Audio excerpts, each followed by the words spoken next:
Assalamualaikum warahmatullahi wabarakatuh. Nama saya Amirullah dari kelas PAI 4B. Izin menjelaskan mengenai kepemimpinan wanita menurut perspektif hadis. Ada satu hadis yang berbunyi, Haddatsana Utsman ibnul Haythami haddatsana Aufun anil Hasani an Abi Bakr qala laqad nafa'anillahu bikalimatin sami'tuha mir Rasulillahi sallallahu alaihi wasallam ayyamal jamal ba'dama kidtu an al haqqa bi ashabil jamal fa aqatila ma'ahum qala lamma balagha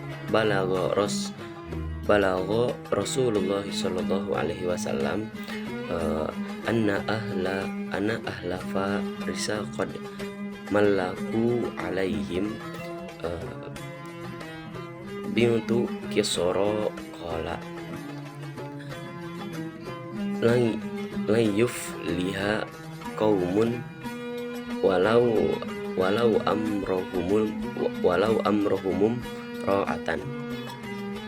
Artinya dari Utsman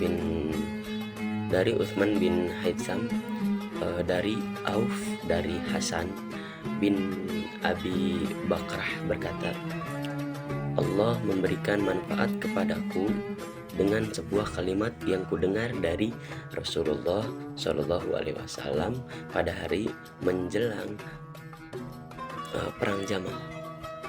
Setelah aku hampir membenarkan mereka, yaitu Ashabul Jamal, dan perang bersama mereka, ketika sampai kabar kepada Rasulullah Shallallahu Alaihi Wasallam bahwa bangsa Persia mengangkat putri Kisra sebagai pemimpin, beliau bersabda, tidak akan beruntung suatu kaum yang menyerahkan urusan mereka kepada wanita.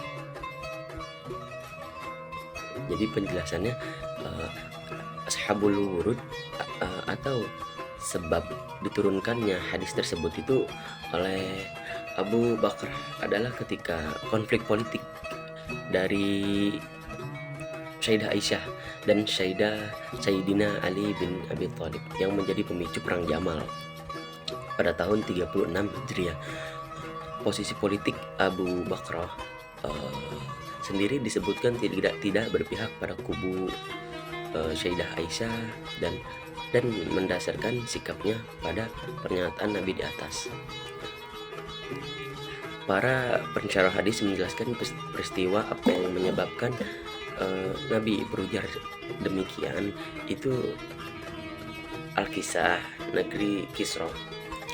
Salah satu bagian dari negeri-negeri Persia memiliki seorang raja yang terbunuh. Buah dari konflik internal kerajaan, rupanya membunuh sang raja adalah anak lakinya sendiri.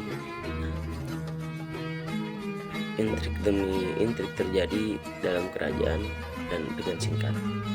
Itu yang menyebabkan terjadinya penjelasan seperti hadis di atas. Selanjutnya, menurut pendapat para ulama, khususnya ahli hadis dan ahli fikih tentang makna riwayat Abu Bakrah tersebut, para muhadisin sudah menyepakati kesohihannya. Salah satunya karena telah memenuhi standar Imam Syafi'i, Imam Bukhari, Imam At-Tirmidzi juga menyebutkan hadis hasan sahih. Baik, selanjutnya ada pandangan lainnya. Muatan hadis Abu Bakrah tentang perempuan tidak layak menjadi pemimpin ini tidak sejalan dengan semangat surat At-Taubah ayat 71 nih. Di mana ayat tersebut, A'udzubillahi minasyaitonirrajim, Bismillahirrahmanirrahim. Wal mu'minuna wal mu'minatu ba'duhum awliya'u ba'd ya ya'muruna bil ma'rufi wa yanhauna 'anil munkar wa yuqimuna sholata wa yu'tunaz zakata wa yuti'una Allah wa rasulah ulaika sayarhamuhumullah innallaha azizun hakim. Nah, artinya orang-orang yang beriman, laki-laki dan perempuan, sebagian mereka memiliki penolong bagi sebagian yang lain.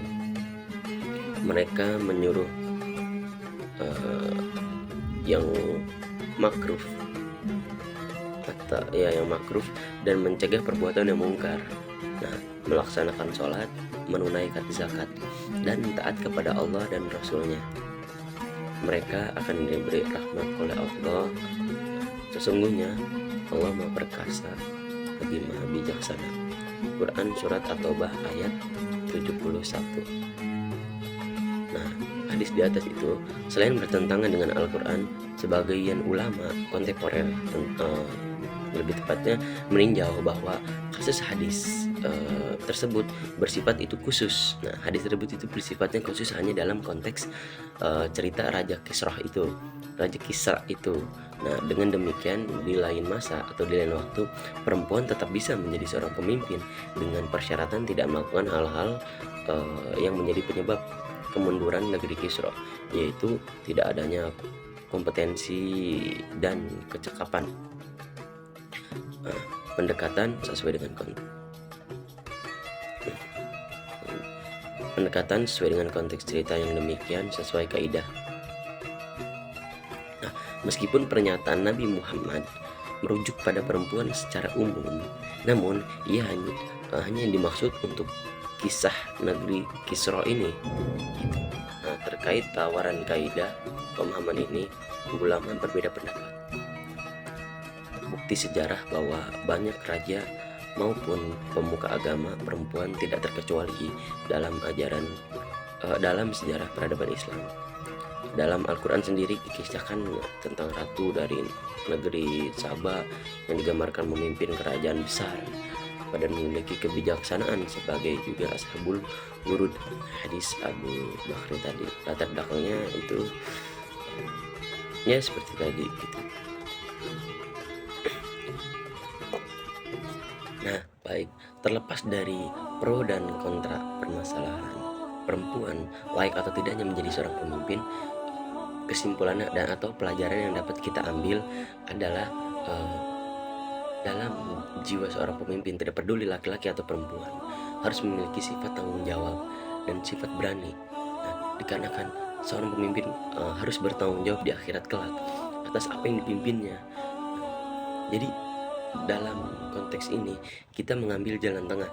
Jadi kita tidak terlalu mengkotak-kotakan antara seorang laki bisa menjadi pemimpin atau tidak dan perempuan layak menjadi pemimpin atau tidak. Nah, jadi kita lihat bagaimana sikap dari seseorang itu menentukan bahwa dia layak tidak atau menjadi seorang pemimpin. Seperti itu. Bahwa memang pada dasarnya menjadi seorang pemimpin itu tanggung jawab yang sangat berat. Jika seorang perempuan mampu menjadi seorang pemimpin, maka dapat diakui perempuan tersebut adalah perempuan yang hebat. Dan laki-laki memang sejatinya sudah menjadi seorang pemimpin. Karena apa? Pemimpin dari keluarganya, pemimpin dari dirinya sendiri untuk memerangi hawa nafsunya dan lain sebagainya. Mungkin itu saja yang dapat saya sampaikan, kurang lebihnya mohon maaf. Wabillahi taufiq wal hidayah. Assalamualaikum warahmatullahi wabarakatuh.